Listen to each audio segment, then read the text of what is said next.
संयोग के विषय में कह रहे हैं अन्यतर कर्मज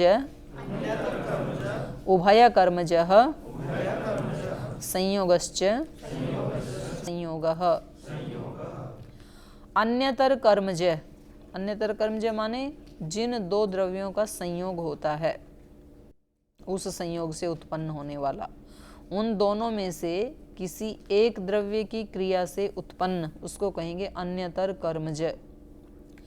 या फिर उभय कर्मज माने दोनों द्रव्यों की क्रिया से उत्पन्न, और संयोगजः संयोग और संयोग से उत्पन्न संयोग होता है।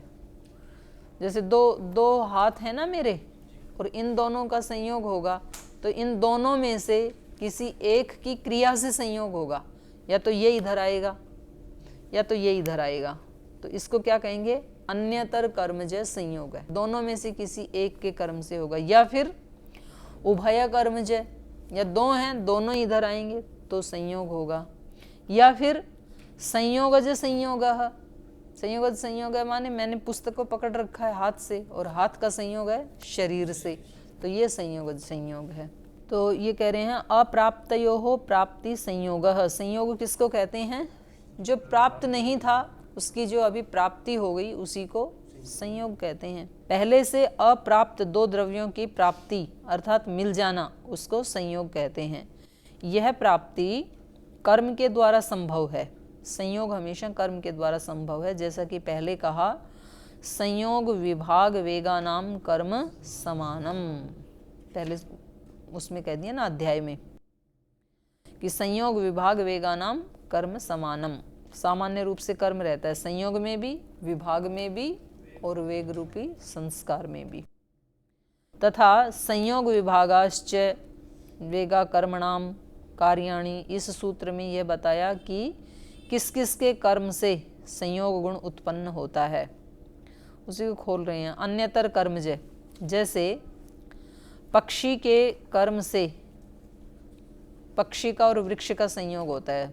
वृक्ष तो वहीं है अपनी जगह है, पक्षी कहीं से उड़ के आके उस पे बैठता है, तो ये अन्यतर कर्मज संयोग हो गया। स्थिर लक्ष्य पर बंदूक की गोली या तीर के लगने से उत्पन्न जो संयोग, या छत पे आके पक्षी बैठ गया, या आप यहाँ कक्ष में आकर के बैठ गए तो आसन के साथ आपका संयोग, तो ये सारे संयोग किस में आएंगे? अन्यतर कर्मजय में आएंगे। उभय कर्मजय, आचार्य जी का उदाहरण, दो भैंसों या मेंढों के आमने सामने से आकर टकराने से, या अखाड़े में दोनों ओर से मल्लाहों के भिड़ जाने से, या एक ही लाइन पर दोनों ओर से आने वाली रेलगाड़ियों, ये नेगेटिव उदाहरण दे दिया एक्सीडेंट वाला, या ताली बजाने से, तो ये सारे उदाहरण किसके हैं? उभय कर्मजय, दोनों तरफ से कर्म हो रहा है दोनों द्रव्यों में। और संयोगजय हस्त पुस्तक संयोग से देह पुस्तक संयोग, जो अभी जो बताया था, या हस्त दंड संयोग से देह दंड का भी संयोग। एतेन विभागो व्याख्यात, संयोग से ही विभाग की भी व्याख्या हो गई, ऐसे समझ लेना चाहिए। विभाग भी ऐसे ही होता है, जैसे ये संयोग है ना, तो ये दोनों हाथों का विभाग होगा तो या तो एक हाथ हट जाए तो विभाग होगा, या दोनों ही हट जाएं तो हो जाएगा। या पुस्तक को मैंने पकड़ रखा था और इसको मैंने छोड़ दिया, तो ये विभाग, पुस्तक से विभाग, पहले हाथ से इसका विभाग हुआ और मेरे शरीर से भी इसका विभाग हो गया। तो कह रहे हैं ऊपर जो संयोग वाला बताया उसी से ही इसको भी मान लेना चाहिए। अन्यतर कर्मजय विभाग है और उभय कर्मजय विभाग है, विभागजय विभाग है। अब सूत्रकार अतिदेश के द्वारा संयोग में संयोग और विभाग में विभाग का अभाव दिखाते हैं। संयोग में संयोग नहीं होता है, संयोग भी एक गुण है, तो गुण गुण में नहीं होते ना, तो संयोग में संयोग नहीं होता। विभाग भी एक गुण है, तो विभाग में भी विभाग नहीं होता है। संयोग विभाग यो हो, बोलो आपको क्या हुआ? संयोग विभाग यो हो, संयोग विभाग अभावो अणुत्व महत्वाभ्याम व्याख्यातः। अणुत्व महत्व में जैसे अणुत्व महत्व का अभाव होता है, जैसे वहाँ बताया था, ऐसे ही यहाँ पर भी संयोग विभाग में भी संयोग विभाग का अभाव होता है, ऐसे जान लेना चाहिए। संयोग और विभाग में संयोग और विभाग का अभाव अणुत्व और महत्व के व्याख्यान से व्याख्यात समझ लेना चाहिए। जैसे अणुत्व परिमाण में अणुत्व और महत्व परिमाण में महत्व का अभाव दिखाया, तो वैसे ही क्योंकि गुण गुणों में नहीं रहता, उसी प्रकार संयोग गुण में संयोग गुण और विभाग गुण में विभाग गुण नहीं रह सकता। अतः संयुक्तों का फिर अन्य से संयोग या विभाग का फिर अलग से विभाग का जो कथन होता है वो व्यवहार मात्र ही है, क्योंकि वहाँ भी द्रव्यों में ही संयोग और विभाग होते हैं। तो अब संयोग विभाग में अणुत्व महत्व रहते हैं या नहीं, इस शंका का समाधान कर रहे हैं।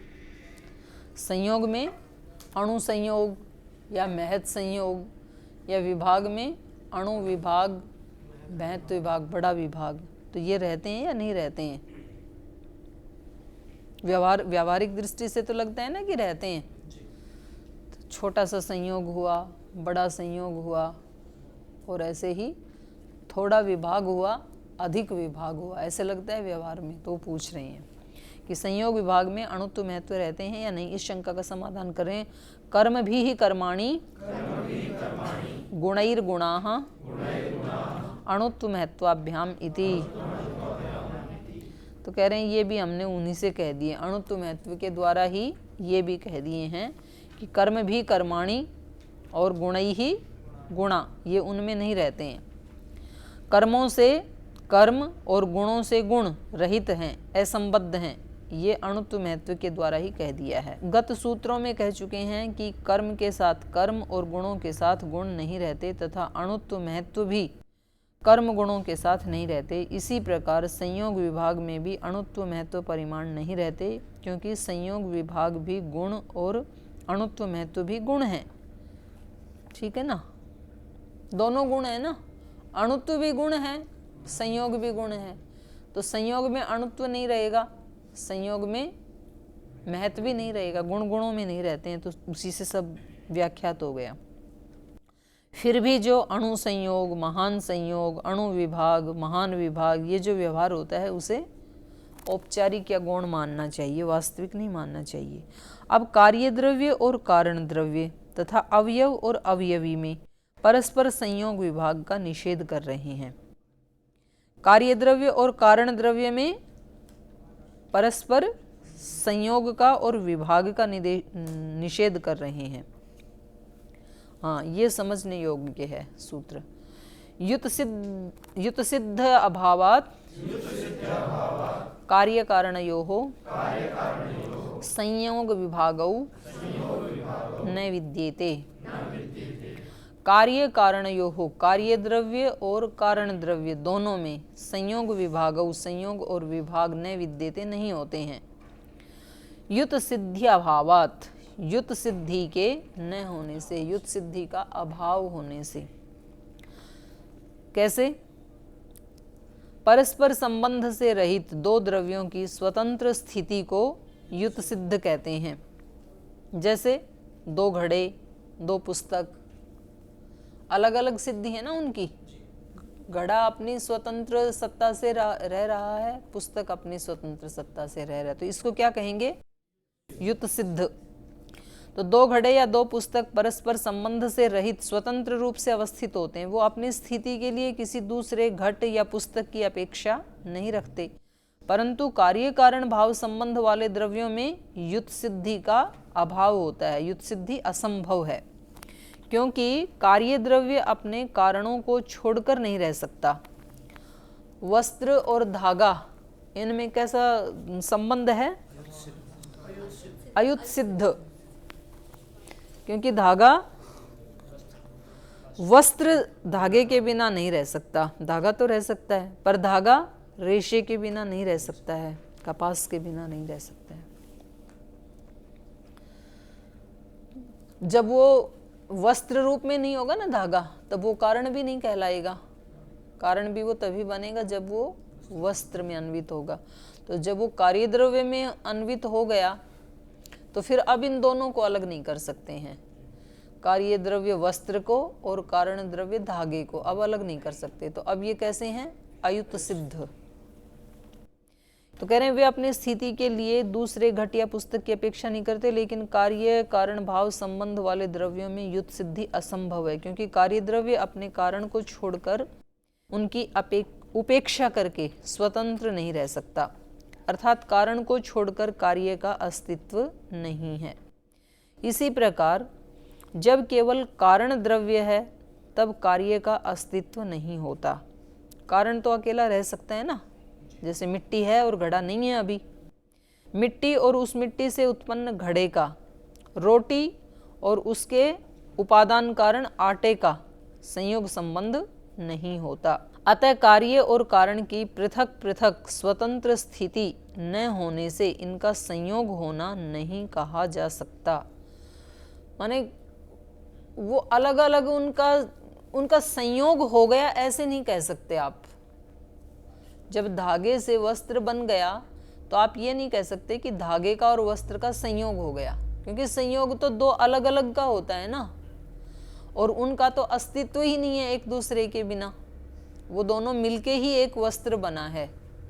वस्त्र नाम धागे से जो कार्य द्रव्य बना उसका है, उनको अलग नहीं कर सकते ना कभी भी, क्योंकि वो क्या हैं? अयुत सिद्ध हैं। तो इसलिए कह रहे हैं कि यहाँ संयोग नहीं हो सकता है। जब संयोग नहीं है तो विभाग का प्रश्न ही नहीं उठता। वस्त्र और धागे का विभाग नहीं कर सकते कि चलो ये मिल गए थे, आप वस्त्र को अलग कर देते हैं और धागे अलग कर देते हैं। तो जब संयोग ही नहीं हुआ तो संयोग किन का होता है बोलो? युत सिद्ध का। हाँ, वो तो अलग हो ही नहीं सकते हैं ना, जो अयुत सिद्ध हैं वो तो उसके बिना वो रह ही नहीं सकते हैं। तो संयोग हमेशा युत सिद्धों का ही होता है।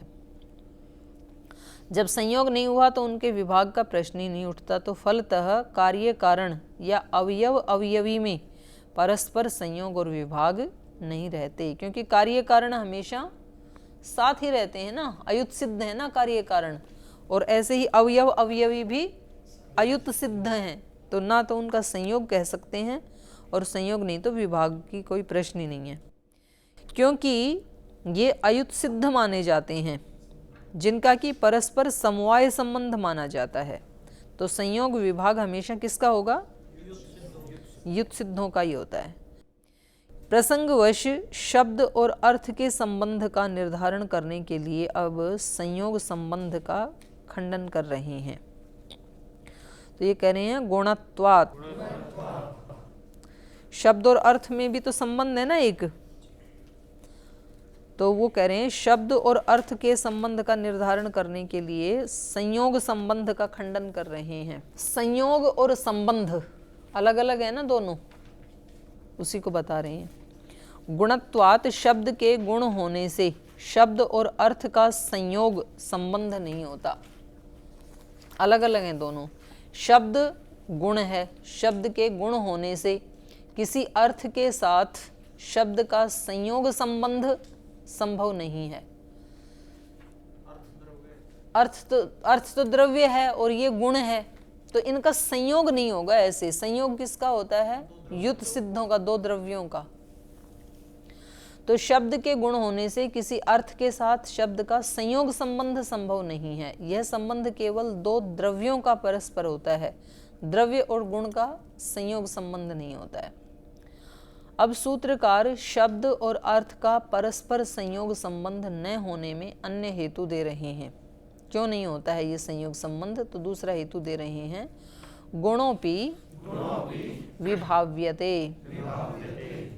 कह रहे हैं गुण माने शब्द के द्वारा रूप रस आदि जो गुण हैं, ये गुण भी विभाव्यते प्रकट या बोधित किया जाता है।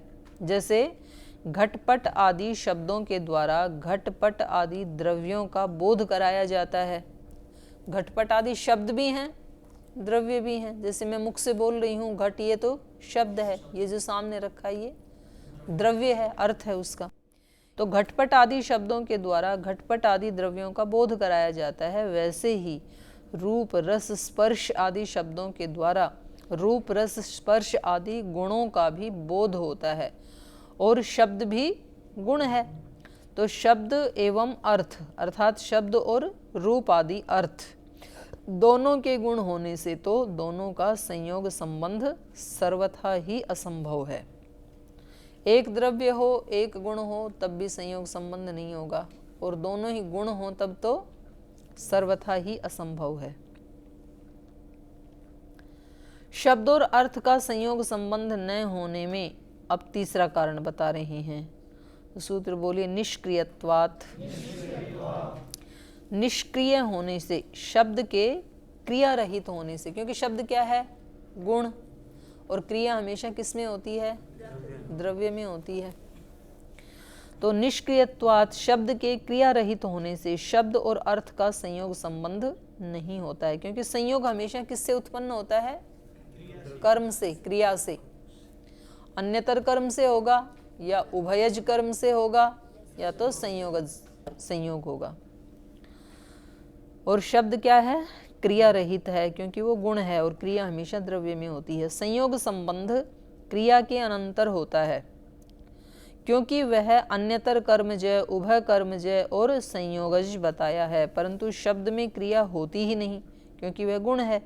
और जहाँ अर्थ भी क्रियाहीन हो, जैसे कि आकाश, तो वहाँ दोनों के क्रियाहीन होने से उनका संयोग संबंध सर्वथा असंभव है। संयोग संबंध नहीं है उनमें। शब्द और अर्थ का संयोग संबंध न होने में सूत्रकार अन्य हेतु दे रहे हैं। अब ये प्रसंग भी आप स्मरण कर लेना। असति नास्ति इति च प्रयोगात्। असति, असति असति माने वस्तु के न होने पर, और न अस्ति न होने पर।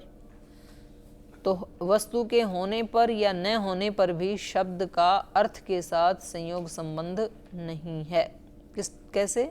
जैसे पुस्तक है, वस्त्र है इत्यादि उदाहरणों में वर्तमान वस्तु का बोध कराने के लिए शब्द का प्रयोग होता है। वस्तु है ये शब्द से ही तो बताया जा रहा है ना।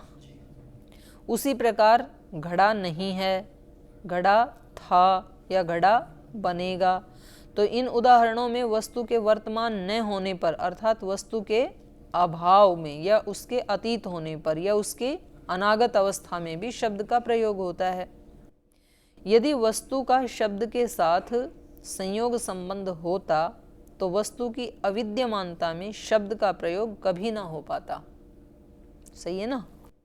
क्योंकि संयोग संबंध के लिए संबंधियों का वर्तमान होना आवश्यक है, और यदि वो संबंध उनका होता तो फिर शब्द के द्वारा कहने की आवश्यकता भी नहीं थी। तो इससे सिद्ध होता है कि शब्द और अर्थ का परस्पर संयोग संबंध नहीं हो सकता। और एक हेतु दे रहे हैं। अनेक हेतु देकर अब सूत्रकार साध्य प्रतिज्ञा को कहते हैं। तो सूत्र बोले इसमें शब्दार्थौ संबंधौ। शब्द और अर्थ दोनों असंबद्धौ, असंबंधौ।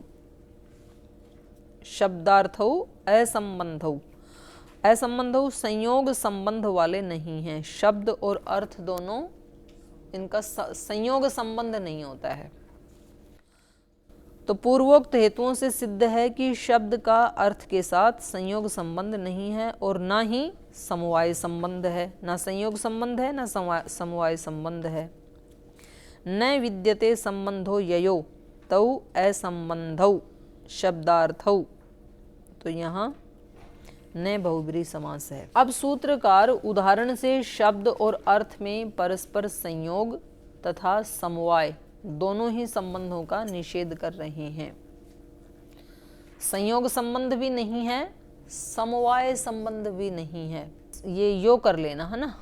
संयोगिनो, सूत्र बोलो, संयोगिनो दंडात समवायिनो विशेषाच्च। दंडात दंड के देखने से संयोगिनः, दंड से संयोगी पुरुष का, और विशेषात, विशेष अवयव से समवायिन, समवाय संबंध वाले अवयवी का ग्रहण होता है। वैसे ही शब्द से अर्थ का ग्रहण नहीं होता। जैसे किसी के हाथ में डंडा है तो उसमें कहेंगे कि उस दंड वाले को बुलाओ, तो पुरुष का भी ग्रहण हो जाता है ना वहाँ पे। तो ये कह रहे हैं कि जैसे दंड के संयोगी पुरुष का और विशेषात माने अवयव से समवाय संबंध वाले अवयवी का ग्रहण हो जाता है। किसी एक अवयव से, में से गाय का सींग देखा या केवल मुख देखा, तो अवयव एक देखा था तो अवयवी का भी ग्रहण हो जाता है ना, पता लग जाता है गाय का मुख है। वैसे शब्द से अर्थ का ग्रहण नहीं होता, उस तरह से नहीं होता। अतः शब्द का अर्थ का संयोग और समवाय संबंध नहीं है। जैसे दंड से उस व्यक्ति का पता चल जाता है, कहीं दंड रखा है और आपने देखा कि इस दंड का तो वो सन्यासी रोज प्रयोग करते हैं, तो दंड देख करके दंड को धारण करने वाले का भी ज्ञान हो जाता है। तो ये संबंध कौन सा है यहाँ पर? संयोग संबंध, उन दोनों का संयोग है। और गाय के मुख को देख के पूरी गाय का ही ज्ञान हो जाता है। तो इन दोनों का संबंध कैसा है? समवाय संबंध।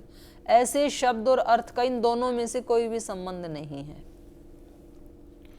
यदि शब्द का अर्थ के साथ संयोग या समवाय संबंध होता तो जैसे दंड को देखकर दंड से संयुक्त दंडी पुरुष का ज्ञान होता है, तथा हस्त या सूंड आदि को देखने से अवयवी हस्ती का ज्ञान होता है, वैसे ही शब्द के श्रवण से अर्थ की प्रतीति होती, किंतु नहीं होती है। इसलिए सिद्ध है कि शब्द का अर्थ के साथ संयोग या समवाय दोनों संबंध नहीं है। यदि शब्द और अर्थ का प्राप्ति रूप संबंध हो तो प्राप्ति रूप संबंध मतलब जैसे शब्द बोला वैसे अर्थ उपस्थित हो गया। तो मोदक शब्द कहने पर लड्डू से मुंह भर जाना चाहिए, शब्द और अर्थ का यदि है तो तो बड़ी अच्छी बात है। तो आप तो अपने कमरे में बैठे बैठे ही रोजाना सब्जी, रोटी, पापड़, चावल ऐसे बोलते और सब वहीं उपस्थित हो जाते, मुख में ही है, तो जाना भी नहीं पड़ता। अग्नि शब्द के उच्चारण से मुंह जल जाना चाहिए, तलवार शब्द कहने से मुंह कट जाना चाहिए, लेकिन ऐसा न होने से ये सिद्ध होता है कि शब्द और अर्थ का संयोग या समवाय संबंध नहीं है। ना समवाय संबंध है ना संयोग संबंध है। तो फिर शब्द से अर्थ की प्रतीति कैसे होती है? कह रहे हैं यदि उसमें संयोग संबंध भी नहीं है, समवाय संबंध भी नहीं है, तो प्रतीति कैसे होती है? गो बोलते ही हमें गो अर्थ का ज्ञान कैसे होता है? तो ये बता रहे हैं शब्द से अर्थ की प्रतीति कैसे होती है। सामयिक शब्दात अर्थ प्रत्ययः, शब्दात शब्द से अर्थ प्रत्यय अर्थ का ज्ञान होता है। कैसे? सामयिकः, समय संकेत से होता है, संकेत के द्वारा।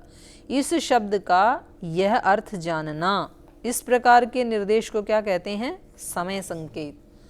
पहले किसी ने बता दिया, हमें बचपन में ही सिखा दिया कि इस शब्द से इस अर्थ को जानना, ये गाय है ऐसे बता देते हैं ना, हमें पता नहीं होता है तो बच्चे को बता देते हैं, तो इसको कहते हैं समय संकेत। इस प्रकार के संकेत से आदि सृष्टि में तो ईश्वरीय प्रेरणा से परम पवित्र ऋषियों के हृदय में वेद का शब्दार्थ ज्ञान होता है। ये कितनी बड़ी बात है। खुद परमात्मा बताते हैं सृष्टि के आदि में कि जो जो वेद में मैंने शब्द पढ़े हैं, बताए हैं, उन शब्दों के ये अर्थ हैं सृष्टि में। नहीं तो कैसे पता चलता कि ये औषधि है, ये पर्वत है, ये सोम है, ऐसे कैसे पता लगता है? ये मधु है। तो ऐसे सृष्टि के आदि में तो सीधा आके बताते हैं परमात्मा, चित्र बना देते हैं। हाँ, कल्पना नहीं, बिल्कुल साक्षात्कार, ओरिजिनल। हाँ, उसका साक्षात्कार होता है हृदय में।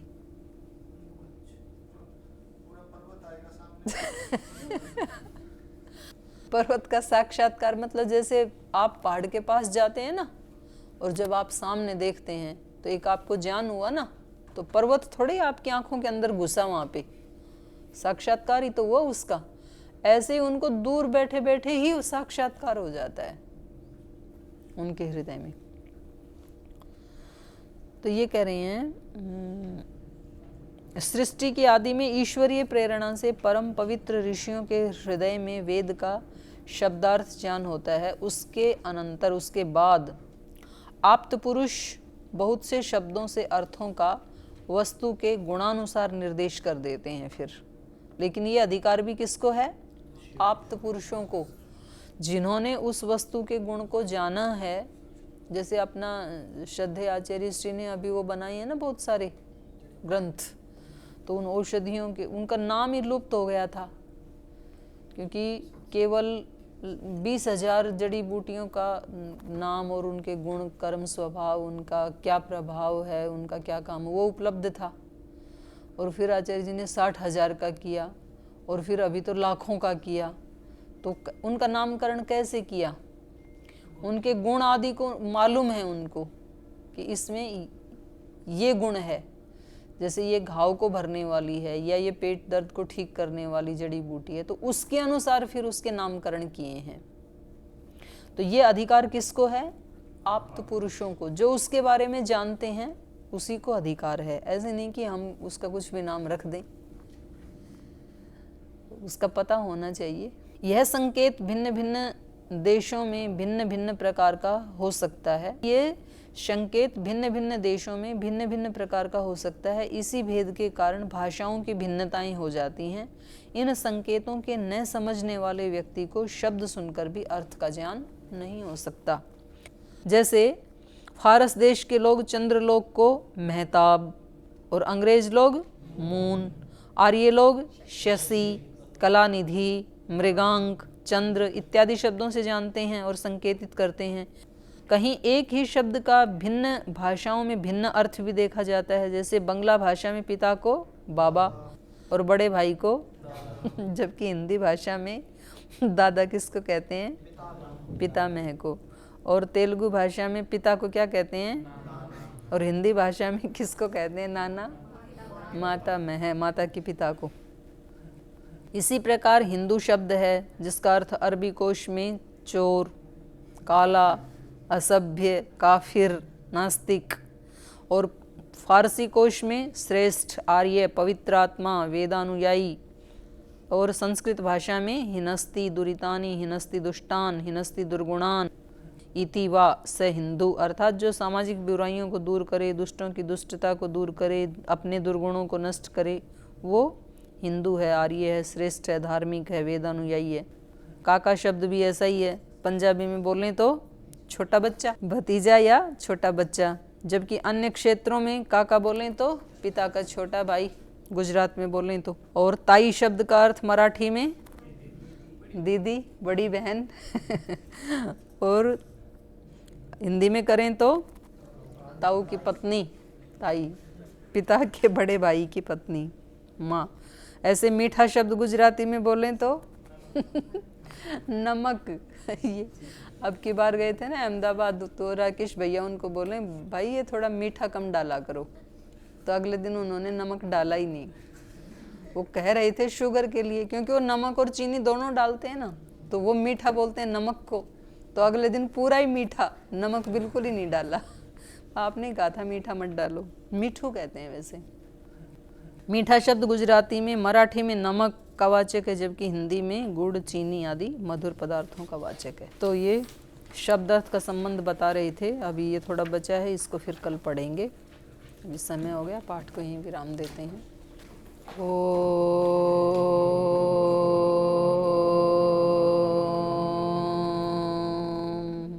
शांति शांति शांति। श्री गुरुभ्यो नमः।